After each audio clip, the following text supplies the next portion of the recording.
Cette chronique vous est présentée par Napa Auto Pro en collaboration avec Desharnais, le connaisseur membre du réseau.s. Chez Desharnais, la mécanique, les pneus, on connaît ça. Nous sommes présentement chez Desharnais Pneus Mécaniques. Je suis en compagnie de Jean-Guy Roy. Salut Jean-Guy. Salut Daniel. Alors Jean-Guy, dans notre première chronique mécanique, on va commencer avec l'importance de l'entretien, de bien préparer sa voiture pour l'hiver. Qu'est-ce qu'il y a à faire comme maintenance de base? Après ça, on attaque les lubrifiants. C'est sûr que bien entretenir sa voiture, pas à cause de l'hiver non plus, mais en général, il faut toujours bien entretenir sa voiture. Puis il faut y donner aussi l'entretien préventif qui est nécessaire, qui est requis, et aussi les recommandations du manufacturier. Si on prend un peu de tout ça ensemble, on est capable de se donner une ligne de conduite sur notre voiture. Pourquoi se donner une ligne de conduite? Parce que c'est bien simple, c'est que l'application qu'on a sur notre véhicule et qu'est-ce qu'on fait avec notre véhicule, toi et moi, on n'est pas pareil. Donc, on ne fait pas le même nombre de kilométrages, le genre de route qu'on va faire et quel type de véhicule qu'on a. Donc, on va se créer vraiment une fiche d'entretien préventif pour nous. Avec votre conseiller technique, vous êtes capable d'échanger et de voir qu'est-ce qui est plus adapté à vos besoins pour justement intervenir à temps. Parce que le temps est bien important aussi dans l'entretien préventif d'un véhicule.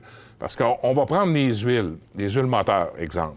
Bien, les huiles moteurs, on sait que, quand j'ai sorti ici les grades d'huile de la 0,16. Tu sais, là, seulement 2 ans ou 3 ans, tu m'aurais dit qu'il y aurait une 0,16 sur le marché. Je t'aurais dit, ben non, voyons, ça se peut pas. Fait que c'est pour te dire où je compose. Avec de la 0,20, 0,16, de la 5,20. L'importance du grade d'huile, Jean-Guy, justement, explique-nous là. Le grade d'huile, c'est question d'écoulement. Fait qu'on sait que toute l'architecture à l'intérieur de la mécanique du moteur, tous les chemins d'huile qu'on a, et à ce moment-là, c'est la viscosité. Le grade d'huile, c'est relié directement à la viscosité de l'huile. La vitesse que l'huile prend pour parcourir les petits chemins. C'est en plein ça. Donc, quand on démarre notre véhicule, l'huile est toute dans le carter d'huile, dans la base du moteur. Donc, il faut aller complètement en haut sur les culbuteurs pour lubrifier toutes les pièces qui sont en mouvement interne du moteur.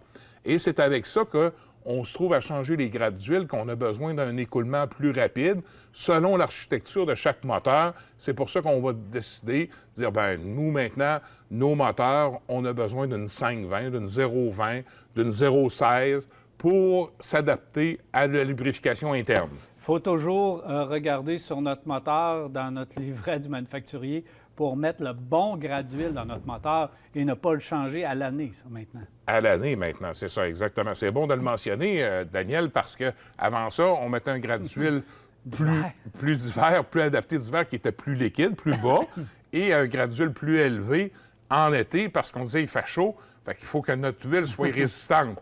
Mais c'est fini cette époque-là, c'est révolu, comme bien des choses. Donc, l'huile moteur n'a pas échappé à ça non plus. Par contre, qu'est-ce qui est important aussi, c'est le fameux débat de l'huile synthétique avec l'huile minérale. On dit, bon, ben mon moteur, moi, il me recommande de l'huile minérale, mais j'aimerais ça le rouler en huile synthétique. Oui, pourquoi pas? C'est faisable. Est-ce que je vais gagner beaucoup? Gagner beaucoup, c'est discutable, parce qu'un moteur qui a été conçu pour fonctionner très bien avec l'huile minérale, est-ce que je vais faire des économies d'essence? Non. Est-ce que je vais faire des économies sur l'usure interne de mes pièces mécaniques? Non plus. Qu'est-ce que ça va m'apporter dans ce cas-là? Peut-être des démarrages plus faciles à froid. Dans des périodes très froides, on va voir la différence parce que, justement, l'écoulement à froid, on a déjà mesuré, en mettant des petites bouteilles de plastique dans le congélateur, en vidant ça pour voir l'écoulement de l'huile synthétique versus minérale. La synthétique, elle a beaucoup plus de facilité à s'adapter à des températures beaucoup plus froides que l'huile minérale qui va figer l'avantage. Fait que là, oui, on va gagner sur ça, mais est-ce qu'on va gagner vraiment beaucoup sur différents points? Je ne crois pas. Moi, mon opinion personnelle, quand on est capable de rouler à l'huile minérale, à 5-6 000 km, on tire ça à terre puis on repart en neuf, je pense que c'est une bonne recette. Bon, il y a des gens qui volontairement étirent des changements d'huile. Oui, il y en a qui travaillent avec leur véhicule dans des régions éloignées où on ne peut pas faire de changement d'huile régulier, puis là, on étire la sauce un petit peu trop.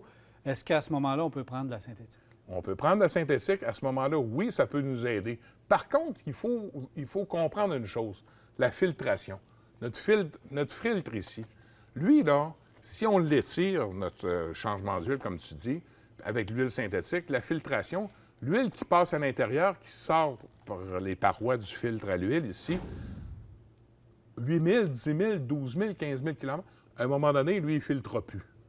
Fait que l'huile synthétique, on va ramasser des particules de fer dans notre huile qui peuvent se loger dans les chemins d'huile et obstruer justement la lubrification nécessaire.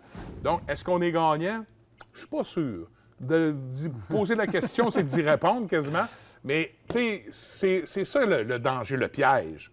L'autre piège qui est important, c'est le temps.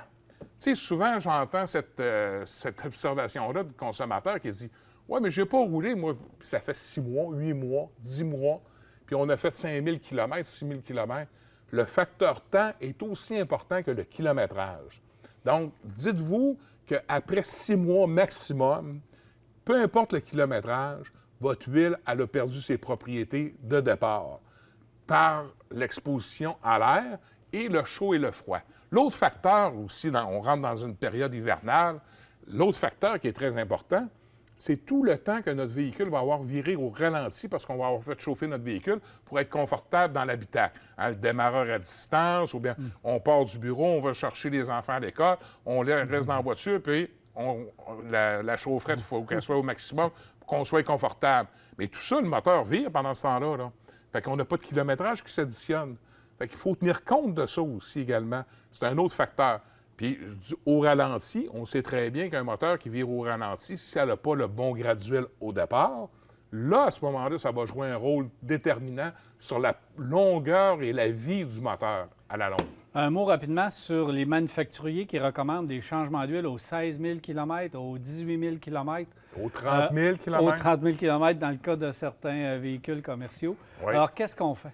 Bien, moi, personnellement, je trouve que dans les conditions hivernales qu'on a ici, puis surtout si on fait de courts trajets, c'est pour ça que je disais au départ, soyons sûrs de se tracer une ligne d'entretien qui est adaptée à nos besoins par rapport à l'utilisation qu'on fait de notre véhicule. Ça, c'est important.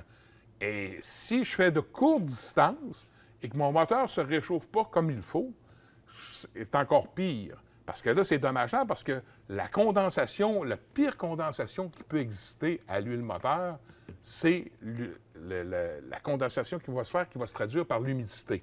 L'humidité, ça va faire des gouttelettes d'eau. L'eau et de l'huile, ça n'a jamais fait de bon ménage.